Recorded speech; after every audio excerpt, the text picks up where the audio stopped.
Olá, boa noite. Meu nome é Iana, seja bem-vindo ao canal Acadêmica. Hoje nós estamos começando um ciclo de aulas sobre escrita e publicação científica. E essa aula de hoje é uma aula que vai explicar alguns critérios para que você escolha a revista científica ideal para o seu trabalho. A primeira pergunta que vem à mente quando a gente pensa em escolher uma revista científica para o seu trabalho é por que publicar?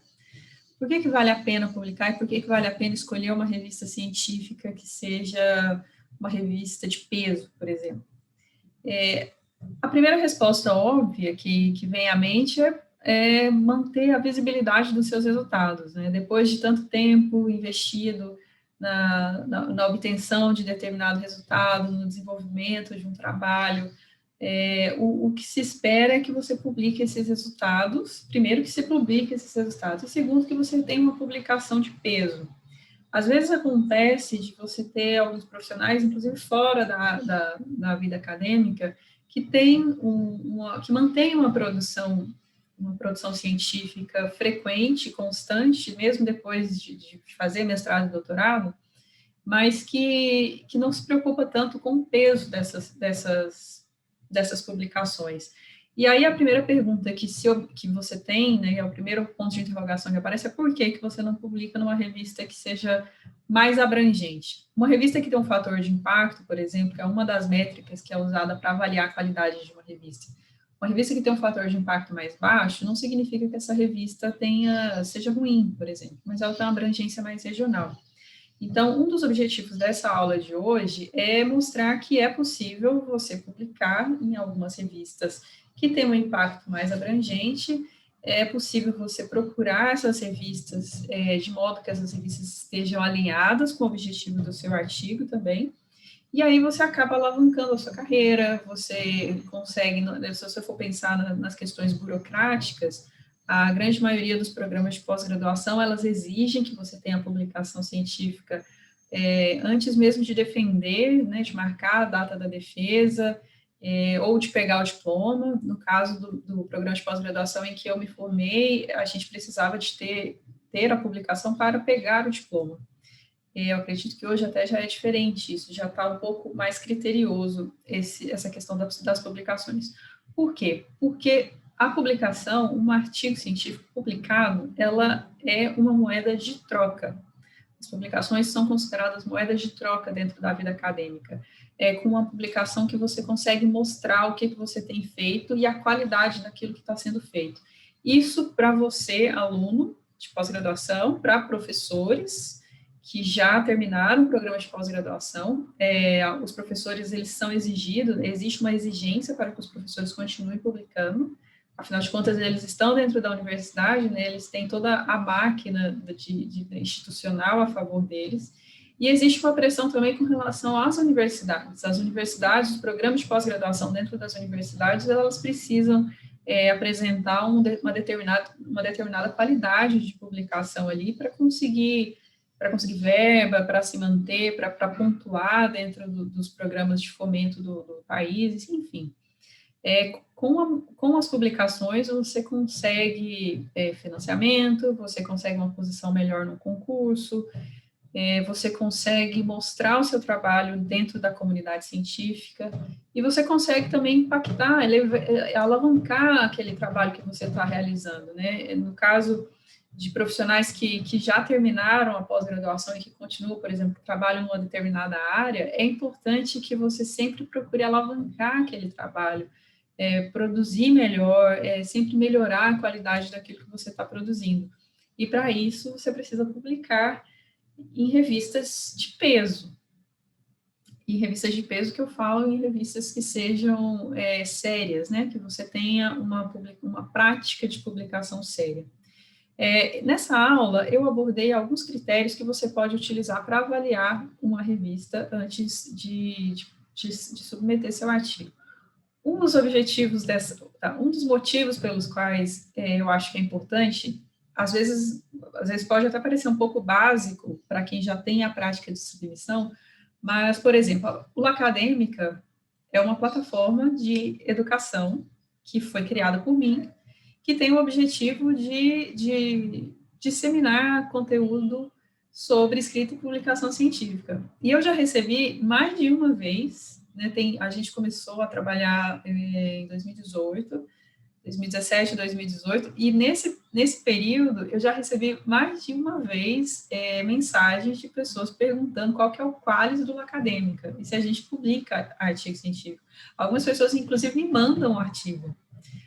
Primeiro, gente, cuidado com isso, de você simplesmente mandar o seu artigo para uma pessoa, porque existe uma questão se eu pego seu artigo e publico com o meu nome, se eu acho que seu artigo está bom e eu publico seu artigo com o meu nome, seu artigo é meu.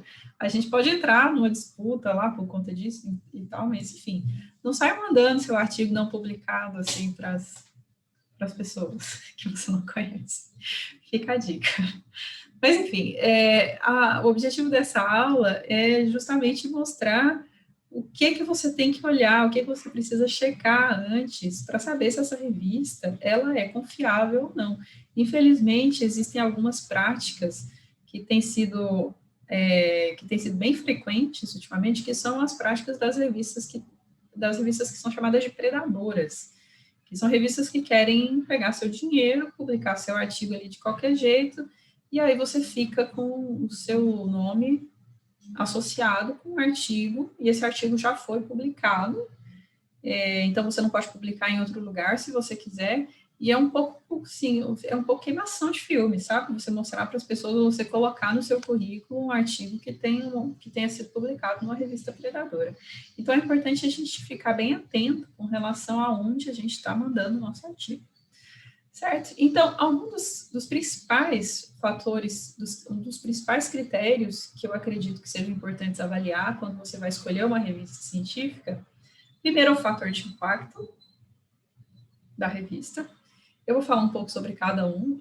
O fator de impacto é uma das principais métricas, no entanto, ela não é uma métrica perfeita, de jeito nenhum. Existem, inclusive, manifestos contra o uso só do fator de impacto para você avaliar a qualidade de revistas, enfim, não é o nosso foco aqui agora. O qualis, que é uma métrica da CAPES, para fazer uma avaliação das publicações dos programas de pós-graduação no país. Se o fator de impacto ele recebe uma série de críticas, o qualis recebe uma série de críticas ao quadrado. Então, mas é a métrica utilizada pelos programas de pós-graduação no país. Então, se você está dentro de um programa de pós-graduação, ou pretende entrar dentro de um programa de pós-graduação, você precisa saber qual que é o patamar ali do artigo científico que você está publicando, da revista, né, que você vai publicar o seu artigo. O terceiro fator é o escopo da revista. O escopo é como se fosse o tema, né, principal da revista.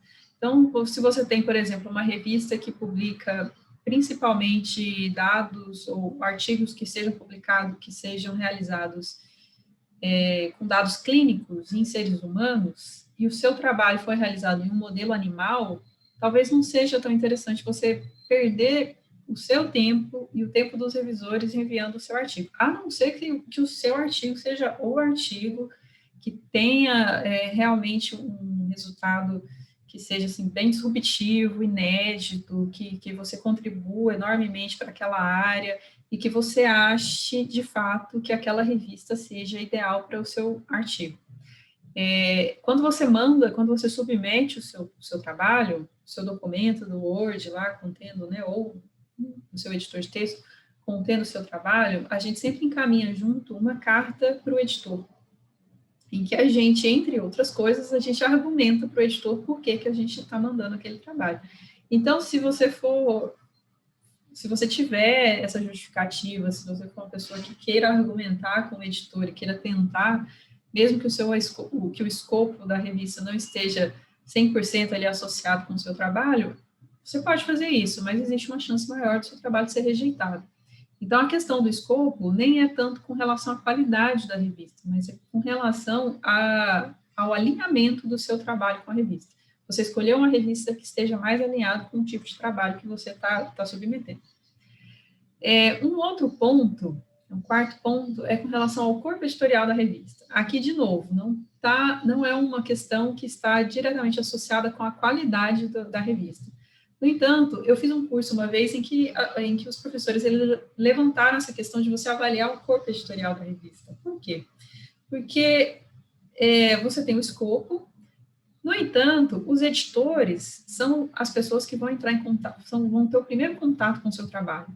E se você conhece os editores, você conhece o que esses editores publicam. Então, tem como você saber a especialidade dos editores, não precisa ser de todos, mas você escolhe ali alguns editores que, às vezes, eles são divididos por especialidade, você escolhe um que esteja mais associado com a sua especialidade, então, provavelmente, vai ser o editor que vai receber o seu trabalho. Não, é lógico que isso pode variar, né? Vai ser mais um jogo de sorte, mas você pode avaliar ali o que esses editores eles costumam publicar. Eles são pesquisadores também e eles publicam. Provavelmente eles têm uma gama de publicações ali que você pode acessar e ver mais ou menos como que é o tipo de publicação deles. E aí isso pode fazer com que você alinhe também o seu trabalho a essa revista. Eu achei interessante esse ponto, porque é uma coisa que eu nunca tinha pensado, mas faz bastante sentido.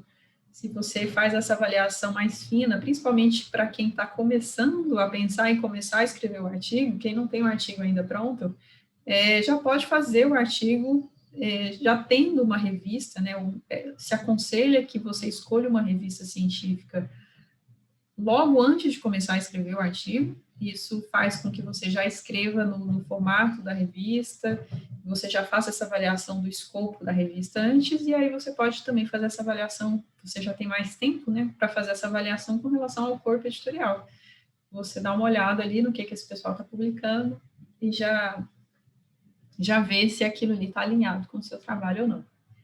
E o último critério, que é o que eu mencionei para vocês antes, é com relação às práticas predatórias, revistas que tenham práticas predatórias. Isso geralmente é bem descarado mesmo. Assim, são aquelas revistas que te mandam e-mails. Eu recebi um e-mail há pouco tempo atrás e a revista me falava assim, é uma revista que eu até vou mencionar, que eu copiei ali, eu vou falar um pouco dela mais um pouquinho na frente.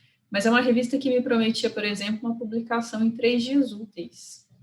Isso não existe, a não ser que seja, sei lá, enfim, não existe. Se a pessoa está falando 3 dias úteis, é um prazo.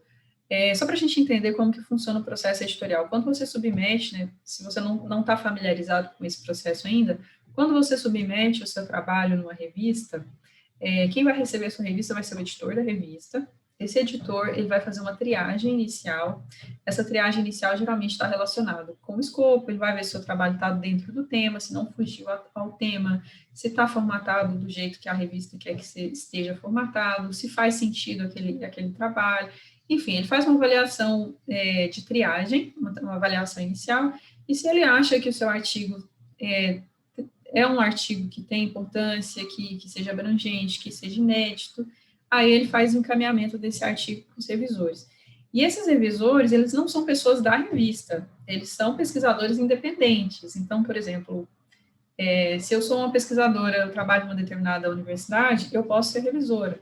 Eu, por exemplo, já publiquei, no meu trabalho do doutorado, eu publiquei um artigo sobre HIV em gestantes, ou genotipagem do HIV, ou imunologia do HIV. Então, eu posso ser chamada como revisora para artigos desse tema. É comum isso acontecer. Então, são revisores imparciais. Então, só para a gente voltar na questão, o que o editor precisa fazer é convidar esses revisores, eles precisam receber esse e-mail, olhar o artigo, ver se eles querem revisar ou não, responder para o editor se eles vão revisar ou não, daí o revisor dá um prazo, respondem para o editor dá um prazo para eles fazerem essa revisão toda e julgarem se o artigo tem condições de ser publicado ou não. E aí, depois, é que o editor te dá uma resposta. E essa resposta, geralmente, é uma resposta assim, o seu artigo foi aceito ou foi rejeitado, e se ele foi aceito, provavelmente ele foi aceito com correções dos revisores. Os revisores fizeram uma série de correções para que você, ou perguntas, né, ou questionamentos para que você responda, para que você avalie. E aí você precisa responder esses revisores. Você tem que escrever uma carta para os revisores, ponto a ponto. Se o revisor mandou você mudar uma vírgula de lugar, você tem que responder a ele. Obrigada, mudei a vírgula de lugar, né? Valeu, era isso mesmo, concordo, essa vírgula estava fora do lugar mesmo. Enfim, você tem que responder aos revisores. Então, se você tem uma revista que fala que consegue fazer tudo isso em 3 dias úteis, está errado, tem alguma coisa faltando. E isso faz toda a diferença, porque se uma revista ela não tem a prática, a honestidade de fazer com que aquele trabalho seja avaliado do jeito que se prega, que seja a avaliação da qualidade de um artigo científico, ela vai publicar qualquer bobagem. Ela vai publicar qualquer tipo de artigo que tenha sido feito sem nenhum critério metodológico, sem nenhum tipo de crivo ético, inclusive. Enfim, ela vai publicar qualquer coisa desde que você pague, né? Desde que você dê o dinheiro. Isso é uma prática predatória. É uma revista que fala, eu te publico desde que você me pague. E aí publica qualquer coisa e o seu artigo fica associado com uma publicação ruim, que você não pode publicar em outro lugar depois. Você perde aqueles resultados praticamente. Tá. Então, aqui falando do fator de impacto,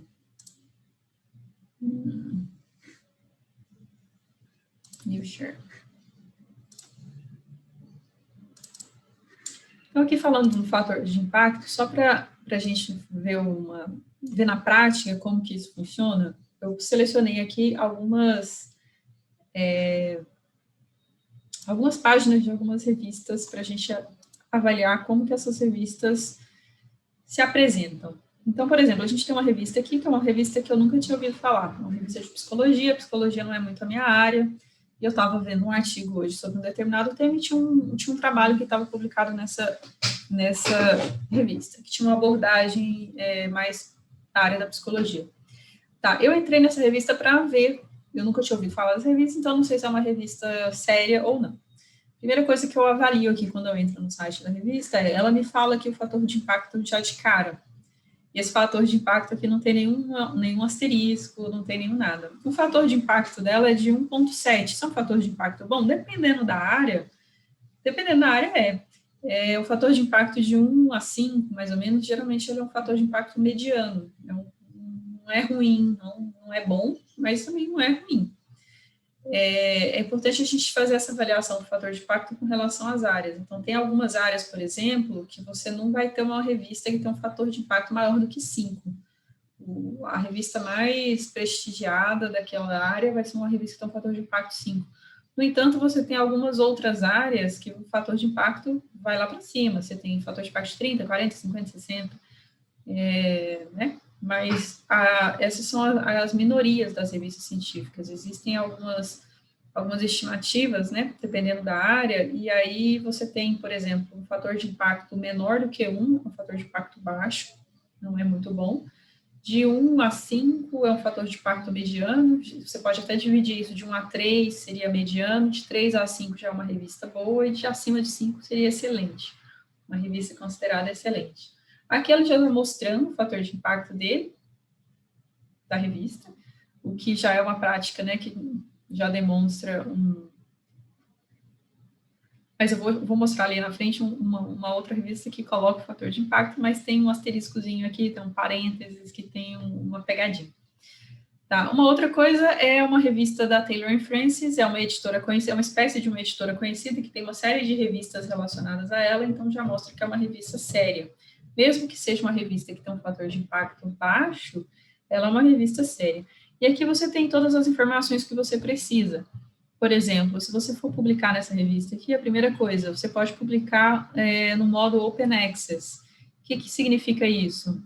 Antigamente, você tinha uma tendência de você publica o artigo, quando você submete o artigo, os autores não pagam nada para submeter. No entanto, o leitor, eu que estou na outra ponta, quando eu vou baixar o artigo para eu ler, eu preciso pagar uma taxa. Hoje em dia, as revistas estão tendendo a disponibilizar os seus artigos nesse formato Open Access. O que significa? De acesso aberto para o leitor, para a ponta final. Só que alguém paga, né, os custos continuam, alguém continua pagando, sempre tem alguém que paga. Se não é o leitor que paga, quem paga é quem está submetendo o trabalho.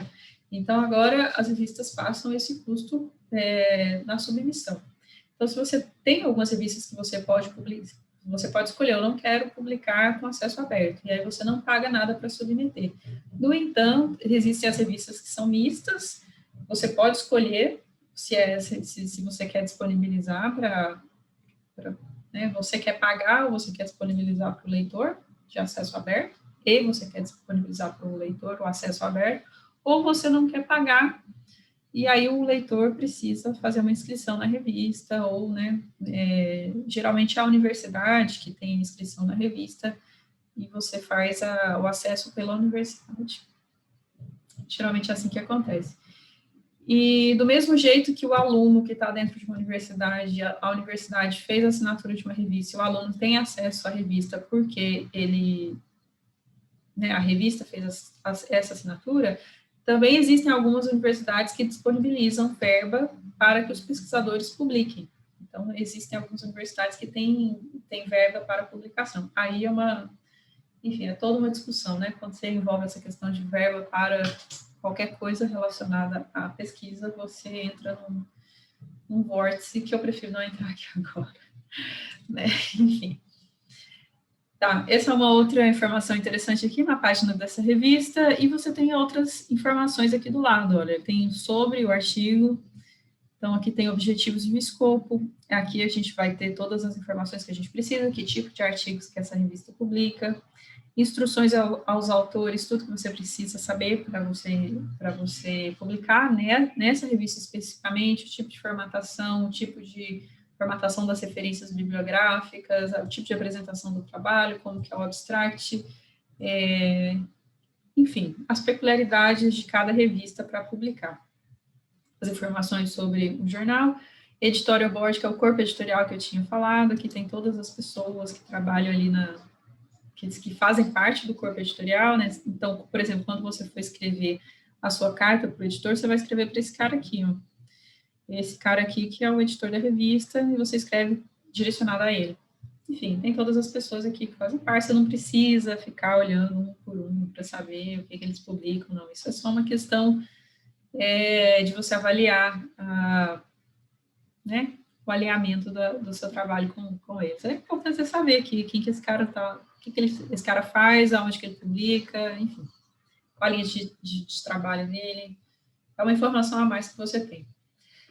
Um segundo exemplo que eu coloquei aqui é o exemplo da PLOS One. A PLOS One é uma revista multidisciplinar, ela publica artigos de várias áreas, e é uma revista principalmente de pesquisa básica, pesquisa primária. E uma das coisas da PLOS é que a PLOS é uma das revistas que se nega a aderir ao fator de impacto. É uma revista conceituada, se você colocar lá no Google, ele vai tirar o fator de impacto dela, que é 2 ponto qualquer coisa. No entanto, aqui no site dela não acha, e se você for publicar, se você for procurar aqui no site, minuciosamente, aqui nos locais, nas políticas, ele vai ter algum lugar aqui que ele fala, nós preferimos não colocar fator de impacto não usar isso como métrica. Eles são, inclusive, signatários lá de um protesto de usar fator de impacto, para não usar fator de impacto. Eles têm uma métrica individual por artigo. Então, cada artigo que publica... Porque o que é o fator de impacto? O fator de impacto de uma revista seria toda uma conta lá que eles fazem com relação ao número de artigos que é publicado e o número de artigos que é citado, principalmente citado por outras revistas de alto fator de impacto, né? Então, essa métrica, segundo a PLOS, ela é mais convincente se ela for feita individualmente e não para o periódico. Então, nesse caso, eles não usam, apesar de ser uma revista bem conceituada, uma revista respeitada, séria, mas eles se negam a usar o fator de impacto, né? Como eu falei, é uma métrica, mas não é a única métrica que vocês têm que se apoiar para fazer essa escolha. Próximo exemplo é um exemplo dessa revista, que foi a revista que eu recebi aquele e-mail me dizendo que publicam em 3 dias úteis e que eles têm um fator de impacto de 6,9. Como eu falei para vocês, um fator de impacto acima de 5 ali você pode considerar excelente, né, dependendo, enfim. Geralmente, de modo geral, o fator de impacto 6 é um fator de impacto excelente, é uma revista super boa. Eu falei, cara, uma revista super boa, um fator de impacto desse, me mandou um e-mail, assim, pessoalmente, querendo publicar os meus artigos dentro de 3 dias úteis. Tá errado. Tem alguma coisa muito errada, né, com isso. Tá, então, primeira coisa, né, você entra no site da revista para ver de qual que é. Quando você vai ver esse fator de impacto, né, IF, que é Impact Factor, o que eu falei? Enfim, Impact Factor. E você vê, ela coloca aqui, né, o fator de impacto, 6.941, e aí tem a surpresinha aqui do lado, que é esse parênteses SJF. É um fator de impacto também é uma medida de fator de impacto, no entanto, não é aquela medida utilizada universalmente, de maneira mais frequente pelas revistas mais sérias, que é o fator de impacto JCR, tanto é que elas nem colocam, né? Aquela primeira revista aqui que eu mostrei para vocês, ela nem coloca lá que é JCR ou que é qualquer coisa, só coloca tem fator de impacto 1.7, então já parte do pressuposto que é esse fator de impacto frequente, universalmente usado. Aqui não, ela já coloca aqui entre parênteses, né, que é não sei o quê. Ele me coloca aqui que tem peer review, então tem uma revisão pelos pares, mas como que você faz a revisão pelos pares em 3 dias úteis?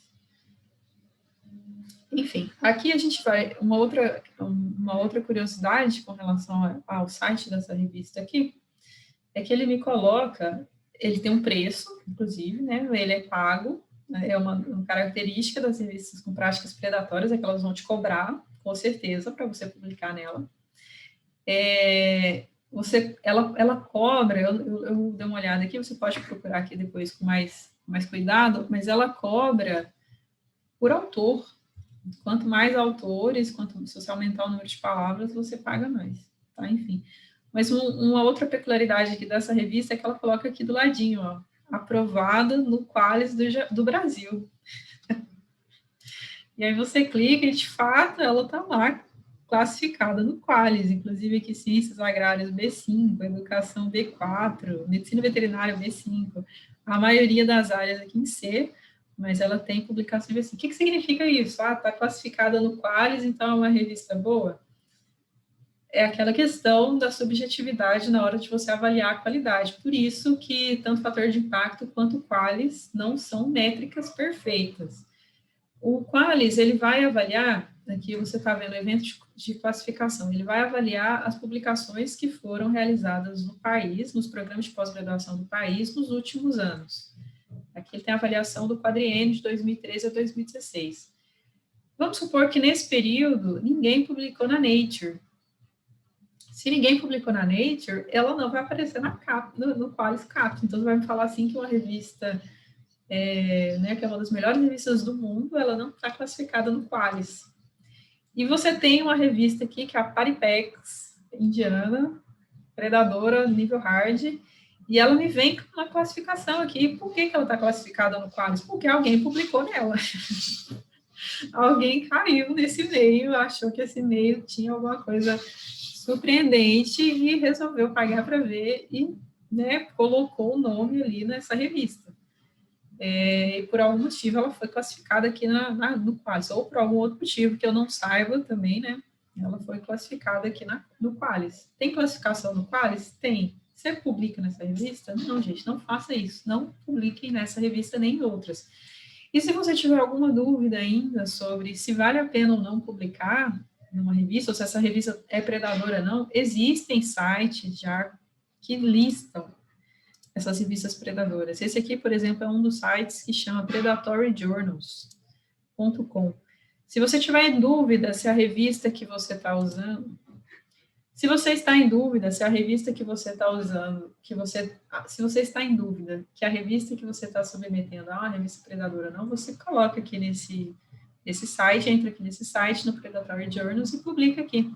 Então, vamos, por exemplo, usando esse exemplo desse Paripex Journal, não sei o quê, vamos procurar ele aqui. Olha, ele está aqui, já está aqui listado, com uma revista com práticas predadoras.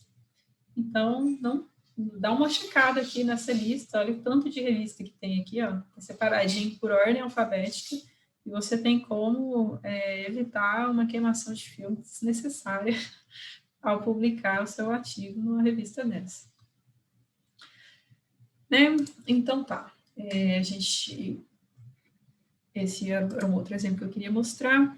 Com relação ao Qualis da CAPES, que é uma outra métrica que eu falei que é bastante interessante, vocês se informarem com relação a ela. É importante vocês olharem, sim, apesar de não ser uma métrica perfeita, é importante checar aonde que está ali, onde que está estratificado, né, em que extrato que está o artigo, a revista que você está querendo publicar. Eu usei aqui o exemplo da PLOS, que a gente não tem o fator de impacto deles, que eles são meio avessos ao fator de impacto, no entanto, eles estão aqui classificados no Qualis. E uma característica do Qualis é que você pode selecionar aqui, né, qual que é a sua área, você pode selecionar, aliás, aqui na área de avaliação, ou você pode deixar, você escolhe aqui qual que é a sua área, ou você pode deixar ela aqui, né, eu não fiz nenhum tipo de seleção, e aqui ele tem todas as áreas de avaliação. E é importante notar que, dependendo da área de avaliação, ele recebe uma nota, né? Ele fica em um extrato diferente. Faz sentido, você tem, mesmo que seja uma revista multidisciplinar, olha aqui, ela, em antropologia, ela tem uma nota menor do que em astronomia. São áreas bem diferentes, então faz sentido que elas fiquem também em extratos diferentes nessa classificação. A minha área de atuação, por exemplo, é a medicina 2, ela está super bem classificada, ela está no extrato, no segundo maior extrato de classificação. Então, tem como você fazer essa avaliação também no Qualis, e aí você procura, né,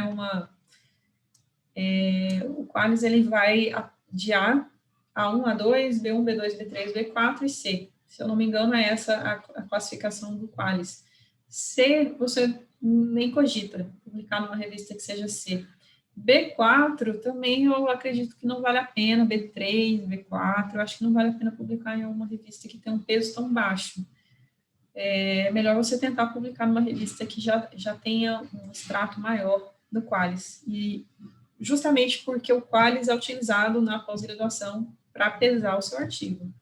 Então, tem, por exemplo, alguns programas de pós-graduação que exigem que você, para defender, tenha um artigo Qualis qualquer coisa.